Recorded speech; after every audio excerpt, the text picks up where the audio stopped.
Hey guys, it's Raz.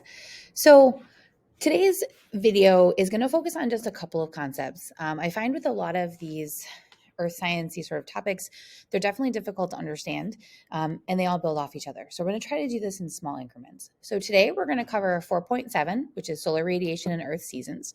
And we're also going to look at 4.8, which is looking at climate and geography. So we're looking at all the different ways that temperature and precipitation are determined and what impacts them for different parts of the world. And again, this is going to lead us into our talk about biomes and why different biomes are where they are. So to start, you guys saw this term that's at the bottom here, the solar insolation. You guys saw that term come up in that first activity, that lab we did. And all it means is that it's the amount of solar radiation, so energy that we're getting from the sun, that reaches an area. So it's the amount of power, basically, and the amount of area. So watts per meter squared. You got to have both. And that intensity is determined by a couple things, latitude being the big one. So obviously, if you think about it, right, when you did your little flashlight and we shined it straight on, so perpendicular, so a 90-degree angle, that light was striking directly. That was a more direct light. More direct light is going to be a more intense light, okay? The lower the angle, right, so if you go kind of up towards the poles, that light starts to hit at more of like, 45 or maybe even more degree angle. And what that means is that that light is less intense. So higher latitudes typically get less intense light than middle latitudes. So your equator is going to be the highest amount, your poles are going to be the least amount. Now, that happens for a couple different reasons. First of all, if you look at this diagram, the light itself has to pass through more layers of the atmosphere when it's hitting the poles, right? So it's got to travel through more layers. That means it has more of a chance of bouncing off of different, molecules that are in our atmosphere, and less of it will actually make it to the surface.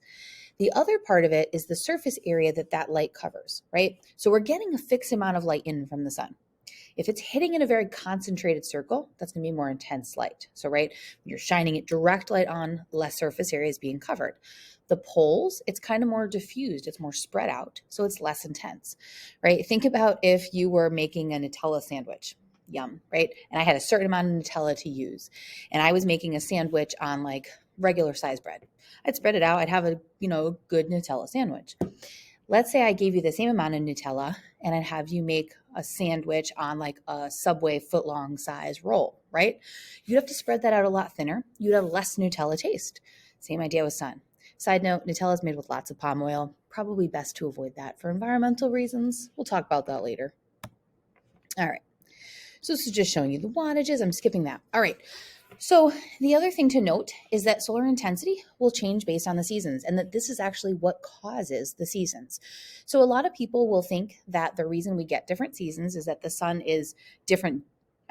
earth is different distances from the sun, which is not true.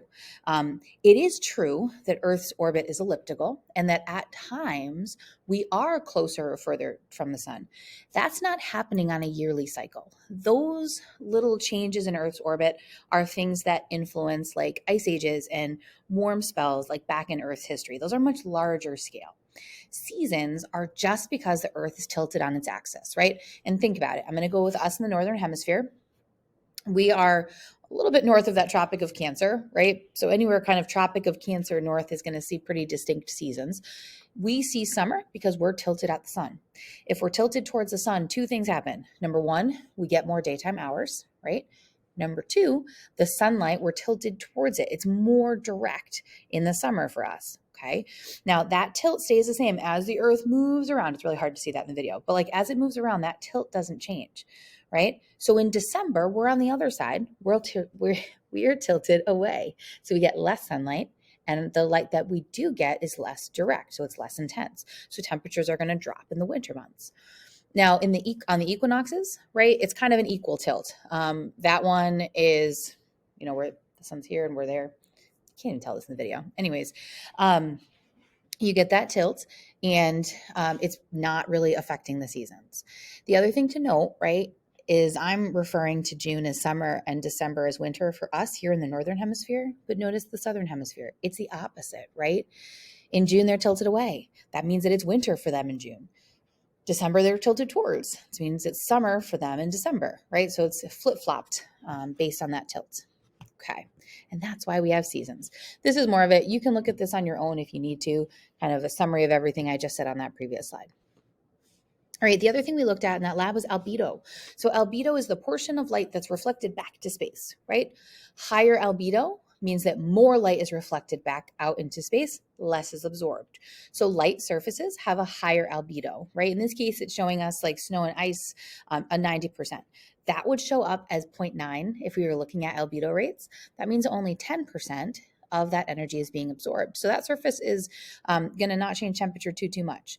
Darker surfaces, things like water or forest land or asphalt, those are going to have a much lower albedo, meaning that more light is getting absorbed than reflected, and that surface is going to show more of a change in heat. Now we see the kind of the thing that happens with this that we notice is we have something called urban heat islands. Okay, so urban areas, mostly asphalt, dark surfaces, they are absorbing a lot of those heat or a lot of the sun's energy. They will actually change the temperature of an urban area by quite a few degrees during the summer months or when there's intense sunlight. The other thing that we're starting to notice with this is that you kind of saw in your lab, this is a positive feedback loop of sorts, because what we're seeing happen is as our global temperatures start to rise, we're seeing a decrease in the amount of ice and snow cover, right? Decrease in the amount of ice and snow cover means that we have lower albedo surfaces being exposed, and they're absorbing even more light or more sun, more energy, more heat, and they're heating up, which is heating up those surfaces even more. And it kind of starts this vicious cycle, because if they're warmer, more is going to melt, it's going to get warmer, and you get that positive feedback loop. All right, so the last piece here, right? Obviously, solar insolation plays a huge part in seasons. The last part deals with climate and where these things are located. So in terms of geography, we've already been through this. I'm fine with that. We get that. The other thing that plays a role, though, are mountains and oceans. So one of the things with mountains is they will create something called rain shadows. So when we get warm, moist air that comes in off the ocean, it will continue to move across land until it hits mountains. When it hits mountains, okay, that warm air will start to rise. It will start to cool. And as it cools, we get precipitation. Okay, what's left is drier air that moves over that mountain and goes down the other side. So the side that's getting that warm, moist air, we call the windward side of the mountain. The other side that's getting that dry air, we call the leeward side of the mountain. And we will see pretty distinct conditions there, right? We get nice, lush, foresty areas on one side, and the other side, we typically get desert areas. One of the most obvious examples from this is actually the Andes Mountains in South America. So they're getting, I can't really show you this. I don't know if you can see my cursor. They're getting wind, air off of the Atlantic Ocean that blows all the way across. And actually, in a lot of these cases, it continues to stay moist and pick up moisture because it blows over a rainforest, right? And it hits the eastern side of the Andes, which is the windward side. When it hits that, again, rises, cools, precipitates, we get lots of green stuff. The other side gets completely dry air. Add to this that it's pretty close to that 30-degree mark. We're going to talk about this, but that also tends to be a dry area. That's next. We get literally something that looks like this. So take a peek. You can find the Andes because you can see that the eastern side is green, the windward side, the leeward side, all that dry air. We get the Atacama Desert, which is one of the driest places on the planet. Okay. I'm going to kind of skip these tectonic plate boundary. Again, we can also kind of figure this stuff out. I'm going to scooch through this.